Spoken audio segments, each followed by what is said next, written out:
पटना विश्वविद्यालय के छात्र संघ का चुनाव आज हो रहा है। सुबह से ही मतदान केंद्र पर अलग अलग जो बूथ है वो बने हुए हैं और मतदान केंद्र के बाहर जो भीड़ है वो छात्र संघ के नेताओं की भीड़ है। हालांकि जो वोटर हैं, जो स्टूडेंट पढ़ रहे हैं वो वोटर हैं और उनकी तादाद सुबह से ही मतदान केंद्र के बाहर काफी अच्छी दिख रही है। खास तौर पर लड़कियां बढ़ चढ़कर इस मतदान में हिस्सा ले रही है। पटना विश्वविद्यालय के छात्र संघ के चुनाव में कौन कौन से उम्मीदवार हैं और फिलहाल अभी क्या कुछ स्थिति है, समझेंगे। हमारे सहयोगी है तेज प्रताप पटना विश्वविद्यालय से आते हैं और पटना विश्वविद्यालय में क्या कुछ हो रहा है वो बताएंगे। अभी क्या कुछ चल रहा है पटना विश्वविद्यालय के छात्र संघ के चुनाव में, कितने मतदान केंद्र बनाए गए और अब तक क्या कुछ अपडेट निकल के सामने आते हैं? गणेश, मतदान केंद्र की अगर बात करें तो पटना कॉलेज में जो छात्र संघ चुनाव हो रहा है उसमें 51 बूथ बनाए गए हैं, जिसमें से सबसे ज़्यादा अगर छात्राओं की बात करें तो पटना वुमेंस कॉलेज में सबसे ज़्यादा छात्र हैं। यहाँ 5355 छात्र हैं और यहाँ जो बूथ है वो 7 बनाए गए हैं। इसके बाद अगर हम बात करें तो college of arts and science जो कि पटना विश्वविद्यालय के पटना कॉलेज कैंपस में ही है, वहाँ भी बूथ बनाए गए हैं। यहाँ 1 बूथ बनाया गया है, लेकिन यहाँ भी छात्रों की संख्या अत्यधिक है। ऐसे भी कहा जाता है कि पटना कॉलेज जो है वो गढ़ रहा है छात्र संघ चुनाव का। जेपी आंदोलन की बात कर लें या अन्य आंदोलन की बात कर लें, यहाँ लालू यादव की बात कर लें, दिग्गज नेता जो होते हैं वो पटना कॉलेज से निकलते हैं, पटना छात्र संघ चुनाव से ही निकलते हैं।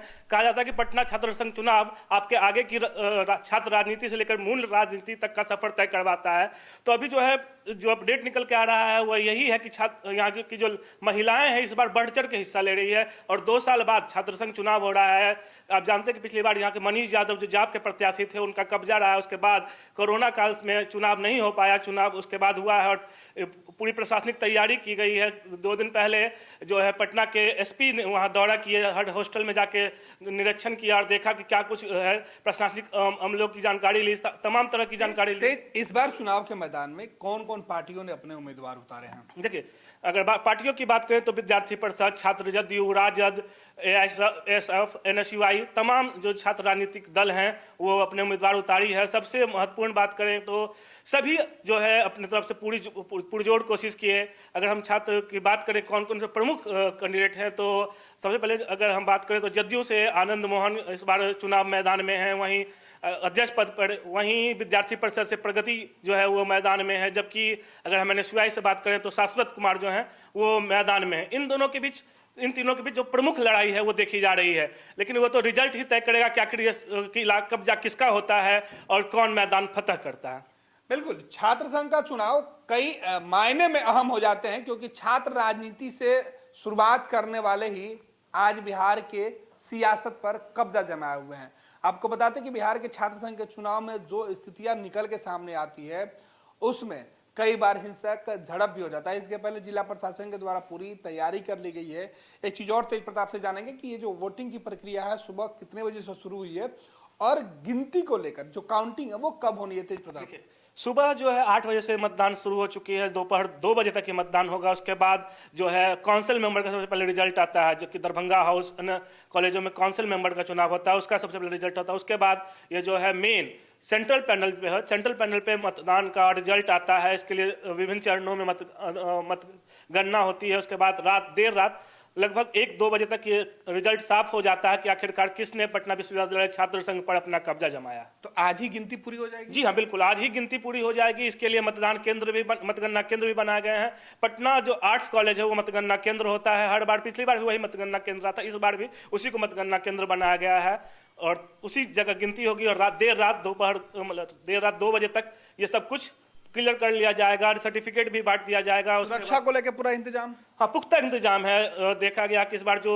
नए बहाल हुए सैन्य बल हैं उनको भी वहाँ पे लगाया गया है, तमाम बूथों पे लगाया गया। जो 51 बूथ है वहाँ पे वो बार गश्ती कर रहे हैं। लगातार जो पेट्रोलिंग टीम है वो आ रही है, देख रही है कि क्या कुछ हो रहा है और क्या कुछ कमियां रह गई हैं। वोटरों की तादाद कितनी है तेज प्रताप? अगर वोटरों की तादाद करें तो ओवरऑल इस बार जो कहते हैं सबसे ज्यादा तो पटना वुमेंस कॉलेज में, लेकिन फिर भी मिला जुला कर इस बार जो है 20,000 के आसपास वोटिंग हो सकते हैं। ऐसे पटना कॉलेज की अगर बात करें तो ओवरऑल 60 से 70 हजार मतदाता हैं पटना विश्वविद्यालय में। तो ओवरऑल पूरे विश्वविद्यालय में कितने मतदान केंद्र हैं? मतदान केंद्र की बात करें 51 मतदान केंद्र बनाए गए पटना विश्वविद्यालय। मतदान केंद्र पे 1000 के आसपास वोटर होंगे, कहीं कुछ कम है, कहीं अधिक है। जैसे पटना दरभंगा उसकी बात करें तो वहां पे मात्र 231 ही वोटर हैं। लेकिन वहीं अगर हम वुमेन्स कॉलेज की बात करें वहाँ अत्यधिक वोटर है, मगर महिला की बात करें तो वहाँ अत्यधिक वोटर रहती हैं, क्योंकि महिलाओं की संख्या पटना विश्वविद्यालय में अधिक है छात्र के तुलना में, तो वहाँ अधिक वोटर की संख्या बढ़ जाती है। बिल्कुल, आपको बता दें कि 51 बूथ पर आज तय होगा छात्र संघ का कौन बनेगा अध्यक्ष। 51 बूथ से बिहार की सियासत का एक और नया चेहरा का आज उदय होगा। बिहार की सियासत में एक और नए राजनेता की एंट्री आज 51 बूथ पर हो रहे मतदान से स्पष्ट हो जाएगा। देर रात तक चुनाव के परिणाम आने है, जो उम्मीद है वो लगाई जा रही है। परिणाम के साथ ही बिहार के सियासत में छात्र संघ से एक और नेता आज उभरेगा, चाहे वो किसी भी दल किसी भी संगठन का हो। लेकिन पटना विश्वविद्यालय में कोरोना काल के बाद हो रहे छात्र संघ के चुनाव ने एक बार फिर से बिहार की सियासत को गरमा दिया है। और सबसे खास बात कि मौसम भले ही सर्द का है, लेकिन छात्रों ने इसमें गर्माहट ला दी है। और सबसे अहम जो फैसला है वो राजधानी पटना के पटना विश्वविद्यालय के जितने भी कॉलेज हैं उन सब में लड़कों पर लड़कियां भारी हैं, क्योंकि सुबह से ही मतदान केंद्र पर जो कतार दिख रही है वो छात्राओं का है।